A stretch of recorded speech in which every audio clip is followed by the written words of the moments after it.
Hello everyone, I'm Dr. Manoj Johnson, lifestyle physician, John Marine Hospital, Pala. ഇന്ന് നമ്മൾ discuss ചെയ്യാൻ പോകുന്നത് ഒരു 100 പേരെ എടുത്ത് നോക്കിക്കഴിഞ്ഞാൽ 80 പേർക്കുള്ള ഒരു പ്രശ്നമാണ് ഈ മുടി കൊഴിച്ചിൽ എന്ന് പറയുന്നത്.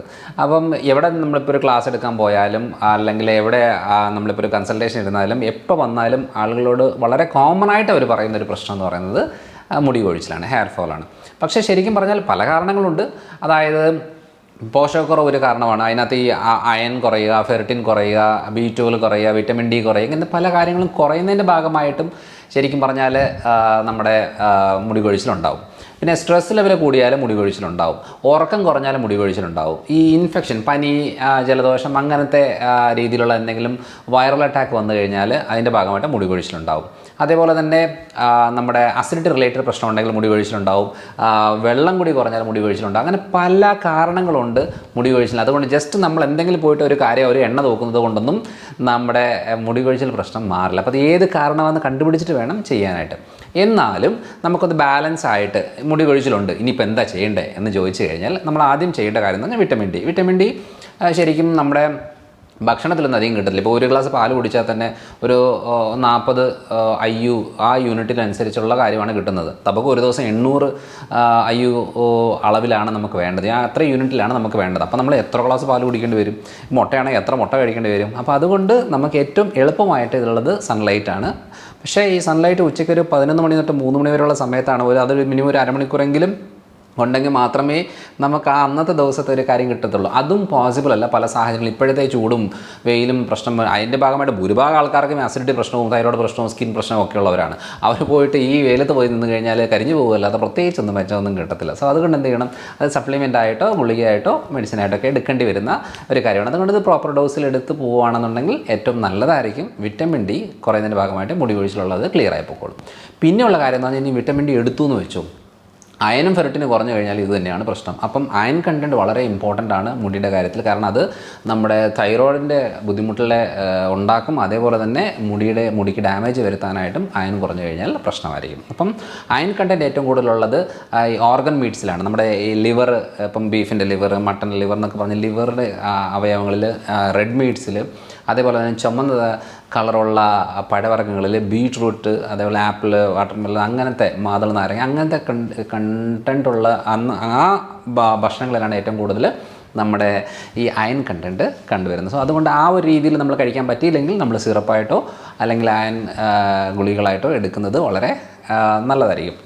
പിന്നെ ഏറ്റവും കൂടുതൽ നമുക്ക് മുടി കൊഴിച്ചിന് ഹെൽപ്പ് ചെയ്യുന്നത് omega-3 ആണ്. omega-3യുടെ നമുക്ക് ക്യാപ്സൂളായിട്ടും സപ്ലിമെൻ്റായിട്ടൊക്കെ എടുക്കാം. പക്ഷേ ഏറ്റവും ഹെൽത്തി ആയിട്ട് ഉള്ള കാര്യം എന്ന് പറയുന്നത് മീനാണ്. അപ്പം നമ്മളത് നാച്ചുറലായിട്ട് നല്ല മീനുകൾ ഫ്രഷായിട്ട് കിട്ടുവാണെങ്കിൽ ഏറ്റവും നല്ലതാണ്. പിന്നെ അധികം എണ്ണയിൽ മുക്കി കോരി എടുത്തു കഴിഞ്ഞാൽ omega-3 കാര്യങ്ങളൊന്നും അധികം കിട്ടത്തില്ല. സോ അപ്പോൾ ഫ്രൈ ചെയ്യുവാണെങ്കിൽ ഷാലോ ഫ്രൈ ചെയ്യുക. അധികം മീൻ ഡീപ്പ്, അതായത് വറുത്ത് മരക്കൊള്ളി പോലെ ആക്കി കഴിക്കുന്നതിനെക്കാട്ടിലും നല്ലത് അത് ചുമ്മാ കഴിക്കുകയാണ്, വേറെ ഒരു ഉപയോഗമില്ലാത്തൊരു കാര്യമാണ്. സോ അതുകൊണ്ട് എപ്പോഴും ഒരു കൂന ചോറ് കഴിക്കാൻ വേണ്ടിയിട്ട് ഒരു മീൻ വറുത്ത് കഴിച്ചിട്ട് കാര്യമില്ല. അത് അതിൻ്റെ വൈറ്റ് പാർട്ട് നമ്മളത് എടുക്കുമ്പം വെള്ള പാർട്ട് അതേപോലെ തന്നെ കിട്ടണം. അതാണ് നമുക്ക് ഏറ്റവും കൂടുതൽ ഉപയോഗപ്പെടുന്നത്. അതുകൊണ്ട് കറി വെക്കുമോ, നമ്മുടെ നാട്ടിലൊക്കെ കോട്ടയം ഭാഗത്തൊക്കെ നമുക്ക് ഈ മീൻ ബീര എന്നൊക്കെ പറയും. അതേപോലെ തന്നെ ഫിഷ് മോളി, ഏറ്റവും നല്ല മീനിൻ്റെ ഒരു വിഭവമാണ് ഫിഷ് മോളി എന്ന് പറയുന്നത്. ഇനി ഫ്രൈ കഴിക്കുന്നുണ്ട് യാതൊരു കുഴപ്പമില്ല, ഷാലോ ഫ്രൈ ചെയ്താൽ മതി. കുറച്ച് എണ്ണ ഇട്ടിട്ടുള്ള ഫ്രൈ, അതും അധികം ഹീറ്റ് ചെയ്തിട്ട് ചെയ്യാതിരിക്കുന്നതായിരിക്കും ഏറ്റവും നല്ലത്. അത്യാവശ്യമുള്ള ഉപ്പും കുരുമുളകും മഞ്ഞളും ഒക്കെ ഇട്ടിട്ടുള്ള രീതിയിൽ ചെയ്യുന്നതായിരിക്കും ഏറ്റവും നല്ലത്. പിന്നെ നമുക്ക് വേറൊരു കാര്യം എന്ന് പറയുന്നത് നമ്മുടെ ചീരവർഗ്ഗങ്ങളാണ്. അതിനകത്ത് വിറ്റമിൻ എയും സിയും ഒക്കെ അടങ്ങിയിട്ടുണ്ട്. അപ്പോൾ ചീരയിൽ നമുക്ക് മുരിങ്ങയില നല്ല ഒരു ഓപ്ഷനാണ്. മുരിങ്ങയിലക്കകത്ത് ഇപ്പം ഞങ്ങൾ വീട്ടിലൊക്കെ ചെയ്യുന്നതെന്ന് വെച്ചാൽ മുരിങ്ങയിലയും മുട്ടയും കൂടി ഇട്ടേച്ച് നമ്മളൊരു തോരൻ പോലെ ആക്കി കഴിക്കുന്ന കാര്യങ്ങളുണ്ട്. അതും നല്ലതാണ്. ചീര ഐറ്റംസ്, ചുമന്ന ചീര നല്ലതാണ്. അത് പച്ചച്ചീരയിലും കുഴപ്പമില്ല, ചുമന്ന ചീര കുറച്ചുകൂടെ നല്ലതാണ് എന്നുള്ളതേ ഉള്ളൂ. അതേപോലെ തന്നെ ഉലുവ ഇല, അപ്പോൾ പല ടൈപ്പിൻ്റെ ഇലകളുണ്ട്. അത് ഇലക്കറികൾ ഏറ്റവും നല്ലതാണ് മുടി കൊഴിച്ചിൽ കണ്ടീഷനിൽ. പിന്നെയുള്ള കാര്യം എന്ന് പറയുന്നത് നമുക്ക് വിറ്റമിൻ ഇ, നമുക്ക് ഇവിയോൺ എന്നൊക്കെ പറഞ്ഞു വെച്ചാൽ നമ്മൾ ഈ പച്ച ഗുളിക കാണാറില്ലേ, വിറ്റമിൻ ഇയുടെ കാര്യം. അത് ചിലർ എന്താ പറയുക, ആ ഗുളിക പൊട്ടിച്ചേച്ച് അതിൻ്റെത് ഓയിൽ മുടിയിലേക്ക് അപ്ലൈ ചെയ്യുന്നുണ്ട് മുടി കൊഴിച്ചിൽ തടയാനായിട്ട്. അതേപോലെ തന്നെ അത് അപ്ലൈ ചെയ്യുന്നതിന് കുഴപ്പമൊന്നുമില്ല, അത് ഉള്ളിലേക്കും അതേപോലെ എടുക്കുന്നത് ഏറ്റവും നല്ലതാണ്. ഈ വിറ്റമിൻ ഇ ഏറ്റവും കൂടുതലുള്ളത് ഇലക്കറികളിലാണ്. സോ അതുകൊണ്ട് നമ്മൾ പച്ചക്കറികളും ഇലക്കറികളും കൂടുതൽ അളവിൽ ഉള്ളിലേക്ക് കയറുമെങ്കിൽ മാത്രമാണ് നമുക്ക് ഏറ്റവും കൂടുതൽ വിറ്റമിൻ ഇ കിട്ടുന്നത്. സിങ്ക് കിട്ടുന്നത് നോൺ വെജ് ഐറ്റംസിലൊക്കെയാണ്. സോ അതുകൊണ്ട് നമുക്കൊരു ബാലൻസ്ഡ് ഡയറ്റ് വളരെ അത്യാവശ്യമാണ്. പിന്നെ ഏറ്റവും കൂടുതൽ ഹെൽപ്പ് ചെയ്യുന്നൊരു കാര്യം എന്ന് പറയുന്നത് ബീറ്റ കരോട്ടിൻ എന്ന് പറയും. അത് സ്വീറ്റ് പൊട്ടേറ്റോ, നമ്മുടെ മധുരക്കിഴങ്ങ് നല്ലതാണ്. മധുരക്കിഴങ്ങ് ഏത് കിഴങ്ങ് വർഗ്ഗങ്ങളും നമ്മൾ ചെയ്യുമ്പോൾ, നമ്മൾ കുക്ക് ചെയ്യുമ്പോൾ, അതായത് തൊലിയോട് കൂടിയാണ് ചെയ്യേണ്ടത്. ഇപ്പോൾ ഉരുളക്കിഴങ്ങാണെങ്കിൽ നന്നായിട്ട് കഴുകി റെഡിയാക്കി എടുത്ത് വെച്ച് കുക്ക് ചെയ്യുമ്പോൾ തൊലിയോട് കൂടിയാണ് കുക്ക് ചെയ്യേണ്ടത്. കഴിക്കുമ്പോൾ മാത്രം നമ്മൾ തൊലി എടുത്ത് വെച്ച് കഴിക്കുവാണെങ്കിൽ ഏറ്റവും നല്ലതായിരിക്കും. അല്ലെങ്കിൽ ചുമ്മാതെ വെറുതെ ഈ കാർബോഹൈഡ്രേറ്റ് മാത്രം കഴിച്ചു പോകുന്നു, അല്ലാതെ അതിനകത്തുള്ള പോഷകങ്ങളൊന്നും നമുക്ക് കിട്ടത്തില്ല. അപ്പോൾ തൊലി കഴിക്കണമെന്ന് നിർബന്ധമൊന്നുമില്ല. നമ്മൾ കുക്ക് ചെയ്യുമ്പോൾ തൊലിയോടുകൂടി കുക്ക് ചെയ്ത് വെച്ച് കഴിക്കുന്ന സമയത്ത് തൊലി മാറ്റിയിട്ട് കഴിക്കുന്നതാണ് ഏറ്റവും നല്ലതായിട്ട് വരുന്നത്. പിന്നെ നമുക്ക് അപ്ലൈ ചെയ്യാനായിട്ട് തന്നെ ഇപ്പോൾ നമുക്കൊരു ചെറിയൊരു 4-5 ഡ്രോപ്സ് റോസ്മെറി ഓയിൽ എടുത്തു കഴിഞ്ഞിട്ട് അത് നമ്മൾ സ്കാൽപ്പിൽ അപ്ലൈ ചെയ്യുകയാണെന്നുണ്ടെങ്കിൽ ഏറ്റവും നല്ലതാണ്, മുടി സ്ട്രെങ്തനിങ് ഉള്ളത്. അതേപോലെ തന്നെ അലോവേറ, നമ്മുടെ സാധാരണ ശുദ്ധമായിട്ടുള്ള അലോവേറയുടെ ഉള്ളിൽ പൾപ്പ് എടുത്ത് വെച്ച് അതും നമ്മൾ സ്കാൽപ്പിൽ അപ്ലൈ ചെയ്യുകയാണെങ്കിൽ അത് ഈ സ്കാൽപ്പിലെ ഇച്ചിങ് കുറയ്ക്കുന്നത് നല്ലൊരു ആൻറ്റി ഇൻഫ്ലമേറ്ററിയാണ് അലോവേറ എന്ന് പറയുന്നത്. അത് പക്ഷേ കുറച്ച് നേരം വെക്കാൻ പാടില്ല, കൂടുതൽ വെച്ച് കഴിഞ്ഞാൽ തണുപ്പാവും. അത് പിന്നെ സൈനസ് പ്രശ്നങ്ങളും തലവേദനയും പനിയും ഒക്കെയുള്ള രീതിയിലേക്ക് അത് മാറും. അതുകൊണ്ട് എപ്പോഴും ഏതൊരു കാര്യം ചെയ്യുമ്പോഴും മാക്സിമം പോയാൽ ഒരു ഹാഫ് ആൻ അവർ എന്ന രീതിയിലേക്ക് പാടുള്ളൂ. അല്ലാതെ അത് അവിടെ തന്നെ വെച്ചുകൊണ്ട് ഈ ഓയിലായാലും ചുമ്മാ രാത്രി വെച്ച് രാവിലത്തേക്ക് എടുക്കുന്ന രീതിയിലേക്കൊന്നും പോകരുത്. കാരണം പലർക്കും ഇത് പറ്റണമെന്ന് നിർബന്ധമൊന്നുമില്ല. അതേപോലെ തന്നെ നമ്മുടെ സാധാരണ രീതിയിലുള്ള സവോള, അനിയൻ്റെ ജ്യൂസ് ഉണ്ട്, അത് നന്നായിട്ട് ക്രഷ് ചെയ്ത് അതിൻ്റെ ജ്യൂസ് എടുത്ത് അപ്ലൈ ചെയ്യുന്നതും സ്കാൽപ്പിൻ്റെ അതായത് മുടിയുടെ റൂട്ടിനെ സ്ട്രെങ്തൻ ചെയ്യാനായിട്ട് ഏറ്റവും കൂടുതൽ ഹെൽപ്പ് ചെയ്യുന്നൊരു കാര്യമാണ്. ഇതെല്ലാം നമുക്ക് ആ ഭാഗത്തേക്ക് ചെയ്യുന്നതാണ്. പക്ഷേ അസിഡിറ്റി ഉണ്ടെങ്കിൽ അസിഡിറ്റി ക്ലിയർ ആക്കിയേ പറ്റും. അതുകൊണ്ട് നല്ല പ്രോബയോട്ടിക്സ് വേണം. അതിപ്പം നമുക്ക് പുളിയില്ലാത്ത തൈര്, അതേപോലെ തന്നെ പഴങ്കഞ്ഞി, ഇതൊക്കെ വളരെ ഹെൽപ്പ് ചെയ്യും. കാരണം 80% കാരണങ്ങൾ ഇൻറ്റേർണലാണ്, അല്ലാതെ പുറത്തെ കാരണങ്ങൾ വെച്ചുകൊണ്ട് നമ്മൾ ട്രീറ്റ് ചെയ്തെന്ന് പറഞ്ഞിട്ട് യാതൊരു കാര്യമില്ല. അതുകൊണ്ട് നമ്മൾ ചില കണ്ടീഷൻ, ഇപ്പം നമുക്ക് തൈറോയ്ഡ് വേരിയേഷൻ ഉണ്ട്, അതിന് പ്രോപ്പറായിട്ട് മെഡിസിൻ എടുത്ത് പ്രോപ്പറായിട്ട് ഡയറ്റ് നോക്കിയിട്ട്, കാരണം TSH മാത്രം നോർമൽ ആയതുകൊണ്ട് കാര്യമില്ല, നല്ല അളവിൽ മുടി കൊഴിച്ചിലുണ്ടാവും. അപ്പം അതാണ് നമ്മൾ പറഞ്ഞാൽ iron, ferritin, vitamin D, omega-3 ഇതൊരു കോമ്പിനേഷനാണ്. ഈ കോമ്പിനേഷനിൽ എടുത്തെങ്കിൽ മാത്രമാണ് നമുക്ക് മുടിയുടെ കാര്യത്തിൽ ഒരു റിസൾട്ട് കിട്ടത്തുള്ളൂ. അല്ലെങ്കിൽ യൂസ് ഇല്ലാതായി പോകും. ബി കോംപ്ലെക്സ് നല്ലൊരു ഓപ്ഷനാണ്. അപ്പോൾ നമ്മൾ കഴിക്കുന്ന ഭക്ഷണത്തിനകത്ത് ഇതെല്ലാം കിട്ടില്ല.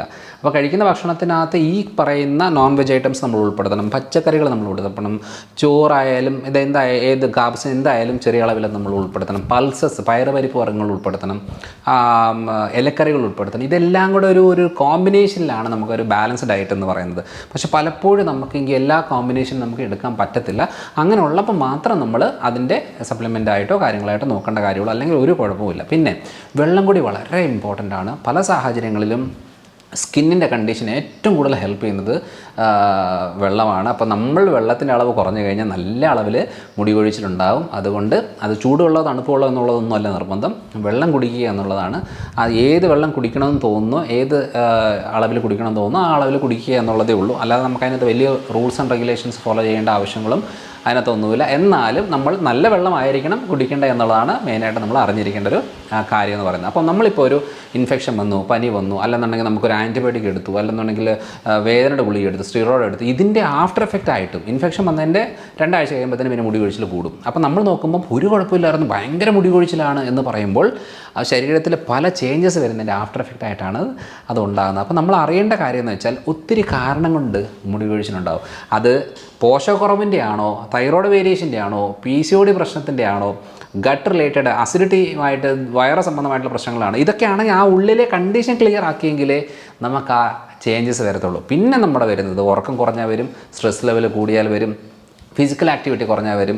അതേപോലെ തന്നെ നമ്മുടെ എന്താ പറയുക എൻ്റർടൈൻമെൻറ്റേ ഇല്ല നമുക്ക്. നമ്മൾ ഇങ്ങനെ യാത്ര ചെയ്യുന്നു, അതായത് ജോലിക്ക് പോകുന്നു, തിരിച്ചു വരുന്നു, വീട്ടിലെ കാര്യം നോക്കുന്നു, ഇത് തന്നെ പരിപാടിയെങ്കിൽ ഒരു ചേഞ്ച് വരുന്നില്ല എന്നുണ്ടെങ്കിൽ അതിൻ്റെ ആഫ്റ്റർ എഫക്റ്റ് ആയിട്ടും നമുക്ക് മുടിയുടെ പ്രശ്നങ്ങളൊക്കെ തുടങ്ങും. പെട്ടെന്ന് മുടി നരയ്ക്കുന്ന രീതിയിലേക്ക് വരും, ഉള്ള് കുറയുന്ന രീതിയിലേക്ക് വരും. അങ്ങനെ പല ചേഞ്ചസ് ഉണ്ടാകുന്നതാണ്. ഓട്ടോ ഇമ്മ്യൂൺ ഡിസോർഡർ ഉണ്ടോ, പാരമ്പര്യമായിട്ട് ആർക്കെങ്കിലും ഈ പറയുന്ന തൈറോയ്ഡൈറ്റിസ് പ്രശ്നങ്ങൾ, റുമറ്റോയ്ഡ് ആർത്രൈറ്റിസ് പ്രശ്നങ്ങൾ, ക്രോൺസ് ഡിസീസ്, മൾട്ടിപ്പിൾ സ്ക്ലീറോസിസ് എന്നൊക്കെ പറഞ്ഞാൽ പലതരം ഇമ്മ്യൂണിറ്റി ഡാമേജ് ചെയ്യുന്ന പ്രശ്നങ്ങൾ വരും. അപ്പം ജനറ്റിക്കായിട്ട് ഈ ഒരു ബുദ്ധിമുട്ട് വരും. ചിലരുടേത് മുടി വട്ടത്തിൽ പോകുന്ന രീതികൾ വരും, ചിലരുടെ ഉള്ളു മാത്രം പോകുന്ന രീതികൾ വരും, ചിലരുടേത് ഉള്ളുണ്ട് പക്ഷെ നീളം വരുന്നില്ല, പൊട്ടി പോകുന്ന കാര്യങ്ങൾ ആയിരിക്കും. ഒരു പരിധി കൂടുതൽ നീളം വെക്കാത്ത രീതിയിലേക്ക് വരും. അതേപോലെ മുടിയുടെ ഉണ്ട് പക്ഷേ അതിൻ്റെ കട്ടി വളരെ കുറവായിരിക്കും. നല്ല രീതിയിൽ കെട്ടി വെച്ചുകൊണ്ടിരുന്ന മുടിയായിരിക്കും, അത് പക്ഷേ പിടിച്ച് പിന്നെ നോക്കുമ്പോൾ നമ്മൾ സാധാരണ ഒരു എലിവാല് പോലെ അങ്ങനെ ചുരുങ്ങി വരുന്നൊരു അവസ്ഥയിലേക്ക് വരും. ചില ആളുകൾ ഭയങ്കര വിഷമമാണ്. കാരണം അവരൊക്കെ എന്ന് പറഞ്ഞാൽ ആ മുടി പോവുക എന്ന് പറയുന്നത് അവർക്ക് വിഷമമുണ്ടാക്കുന്നത്. അതൊക്കെ എന്ന് പറയുന്നത് പലരും ഞാൻ കണ്ടിട്ടുണ്ട്. ഇവിടെ എൻ്റെ കൺസൾട്ടേഷൻ വരുന്ന സമയത്ത് ഈ പറഞ്ഞ വലിയ സഞ്ചി നിറയെ ആ മുടി എടുത്തുകൊണ്ട് വരും. കണ്ടോ എൻ്റെ മുടി കണ്ടോ, എനിക്കത് സഹിക്കുന്നില്ല എന്ന് പറഞ്ഞ് വരുന്നവരുണ്ട്. അപ്പോൾ നമുക്കതിൻ്റെ റൂട്ട് കോസ് ആണ് മെയിനായിട്ടും ഇമ്പോർട്ടൻറ്റ്. അല്ലാതെ കുറച്ച് അലോവേറയോ റോസ്മെരി ഓയിലോ ഒന്ന് അപ്ലൈ ചെയ്തുകൊണ്ടൊന്നും കാര്യമില്ല. പക്ഷേ ഉള്ളിലെ ക്ലിയർ ആക്കിക്കൊണ്ട് നമ്മൾ പുറത്തെ കാര്യങ്ങൾ ചെയ്യുവാണെങ്കിൽ വളരെ നല്ല റിസൾട്ട് ഇതിന് കിട്ടുന്നതായിരിക്കും. അപ്പം മുടി കൊഴിച്ചിൽ എന്ന് പറയുന്നത് ഒരു നിസ്സാര സംഭവമായിട്ട് നമ്മൾ കരുതാൻ പാടില്ല. അത് പല പല ആരോഗ്യ പ്രശ്നങ്ങളുടെ ഒരു ആഫ്റ്റർ എഫക്റ്റ് ആയിട്ട് വരുന്നൊരു കാര്യമാണ്. അത് മുടിയുടെ പ്രശ്നമല്ല, ഉള്ളിലെ വേറെ വേറെ പ്രശ്നങ്ങളുടെ ബാക്കി പത്രമായിട്ടാണ് വരുന്നത്. ഇതിൻ്റെ ഭാഗമായിട്ട് പലർക്കും കോൺഫിഡൻസ് ഇല്ല, പുറത്ത് ഇറങ്ങാൻ പറ്റാത്ത ആളുകളുണ്ട്, തൊപ്പി മാറ്റാൻ പറ്റാത്ത ആൾക്കാരുണ്ട്. പലപ്പോഴും എന്താ പറയുക, സൂയിസൈഡൽ ടെൻഡൻസി വരുന്നുണ്ട് ഈ മുടിയുടെ പ്രശ്നം കൊണ്ട്. ഫുൾ മുടി പോകുന്ന ആളുകളുണ്ട്, ഈ പിരികം വരെ പോകുന്നവരുണ്ട്. അപ്പോൾ ഇതെല്ലാം ഓട്ടോ ഇമ്മ്യൂൺ ഡിസോർഡറാണ്. അപ്പം അതാണ് നമ്മൾ ശരിയാക്കേണ്ടത്, അല്ലാതെ മുടിയുടെ പുറകെ അല്ല നമ്മൾ നടക്കേണ്ടത്. ഇതാണ് ഇതിൻ്റെ ഒരു യഥാർത്ഥ സത്യം എന്ന് പറയുന്നത്. അപ്പം എന്തായാലും അടുത്ത വീഡിയോയിൽ വേറൊരു ടോപ്പിക്കുമായിട്ട് കാണാം.